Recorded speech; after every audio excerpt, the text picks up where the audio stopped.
안녕하세요. 채배달 종로패에 깨지다 중편입니다. 좋아요와 구독 부탁드립니다. 골목길에서 벌어진 낯선 사내들과의 혈투, 찔린 옆구리를 손으로 받치며 언젠가 연희의 친구가 들려준 이야기가 생각났습니다. 지방길의 종원으로 천하의 남봉꾼인 남자와 약혼을 하게 되고 그 남자의 재력을 이용한 협박으로 도저히 빠져나오지 못한다는 연희의 슬픈 이야기. 오늘 그 약혼자가 깡패들을 동원하여 채배달을 잡으러 온 것이었습니다. 천부적인 실력에 꾸준한 운동으로 단련된 채배달이기에 제대로 된 건달들은 처음이었지만 옆구리에 피가 흐르는 채로 그대로 다리를 들어 자신을 찌른 아직도 피가 묻은 잭나이프를 들고 있는 놈의 얼굴을 내리 찍었습니다. 하지만 그와 동시에 뒤쪽에서 윙윙하며 공중에서 돌던 체인이 날아오는 것 같더니 그대로 채배달의 발목에 걸리면서 다리 한쪽이 들리며 몸의 중심이 흔들린 순간 앞으로 다가온 또 다른 놈의 몽둥이가 채배달의 어깨를 강타했습니다. 풀썩 쓰러진 채배달이 본능적으로 몸을 굴려 피하자 쓰러졌던 자리로 몽둥이와 발길질이 쏟아졌습니다. 잘못하면 죽을 수도 있는 상황. 채배달이 재빨리 체인 감긴 발을 앞으로 당겨 날려오는 놈의 얼굴을 그대로 내질렀습니다. 놈이 쓰러진과 동시에 재빨리 일어난 채배달이 벽을 발로 차며 또 한 놈을 강타했습니다. 모조리 해치우고 싶은 마음은 간절했지만 몸의 부상으로 일단은 도망가야 했습니다. 후다닥 발소리와 함께 저놈 잡아라 하는 고함 소리를 뒤로하고 무조건 앞으로 달려나간 채배달이 겨우 하숙집에 도착한 건 어두운 저녁이었습니다. 하숙집 아주머니의 놀란 눈을 뒤로하고 방으로 들어온 채배달이 그대로 이불 위로 쓰러졌습니다. 내가 너무 부주의했구나. 처음으로 목숨을 건 싸움에서 빈틈을 보인 것을 후회하는 자책감에 잠긴 사이 하숙집 아주머니가 대야에 뜨거운 물을 담아와서 배달에 피 묻은 몸을 닦아주었습니다. 영희 학생, 아무래도 병원에 가는 게 좋겠어. 빨리 일어나. 나랑 같이 병원에 가자. 하숙집 아주머니의 말과 우당탕하고 대문 깨지는 소리가 난 것은 거의 동시였습니다. 이 쥐새끼 같은 놈이 하숙집으로 도망가면 모를 줄 알았냐? 들이닥친 주먹들은 다시 한번 채배달을 두들기기 시작했습니다. 사력을 다해 다가오는 똘마니 하나를 쓰러뜨렸지만 이곳은 비좁은 방 안, 서너 명이 몰아붙이며 린치를 가하는데 도저히 당할 수가 없었습니다. 길바닥 싸움으로만 살아왔던 건달들은 어디를 어떻게 가격해야 상대가 어떤 데미지를 입는지 정확히 알고 있었습니다.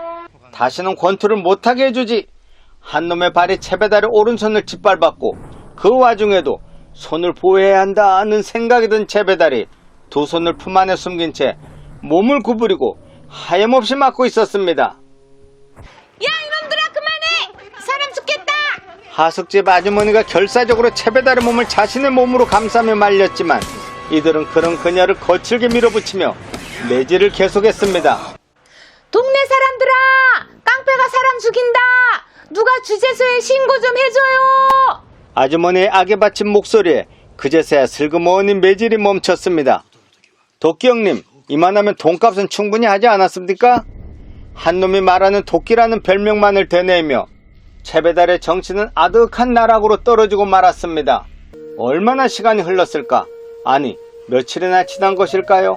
몇 번이나 의식이 오락가락하고 어려움풋이 두런두런하는 말소리를 듣기도 하면서 겨우 정신이 돌아온 채배달의 눈에 손을 붙잡고 울고 계시는 어머니 얼굴과 공부는 안 하고 싸움질만 하고 돌아다니는 넷째 아들이 못마땅해 인상을 쓰고 돌아서 계시는 아버지, 그리고 형들의 얼굴과 그들 사이에 멍든 하숙집 아주머니의 얼굴이 들어왔습니다. 어쩌자고 그런 놈들을 상대했니? 그놈들 구마정 밑에 있던 악질들이라더라. 하숙집 아주머니의 이야기를 들으며 다시 한번 도끼라는 이름에 잔인한 미소를 띄우고 있던 덩치의 모습이 떠올랐습니다. 어디서부터 잘못된 것일까?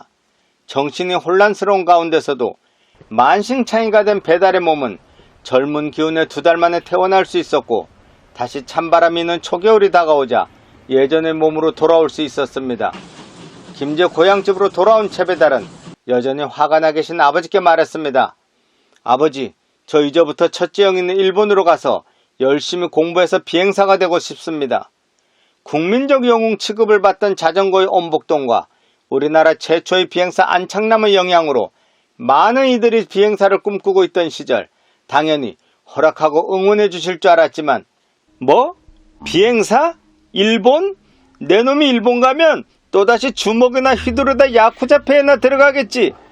화를 내시며 문을 박차고 나가신 아버지와 안타까운 표정으로 이 광경을 지켜보던 어머니와 형의 도움으로 겨우 일본 가는 노잣돈을 마련할 수 있었습니다. 가자, 일본으로. 모든 것 잊고 새로 시작하는 거다. 마음을 다잡고 이제 앞만 보고 나가리라고 작정했지만 계속해서 가슴을 누르는 꽉 막힌 듯한 이 답답함. 그래, 가더라도 도끼 문제를 해결하고 가자. 사나이가 패배를 짊어지고 새 출발할 수는 없지. 며칠을 고민하던 채배달은 마침내 아버지가 계신 방을 향해 큰절 올리고 밤기차에 올랐습니다. 사나이 대 사나이의 승부를 짓자. 도끼, 기다려라.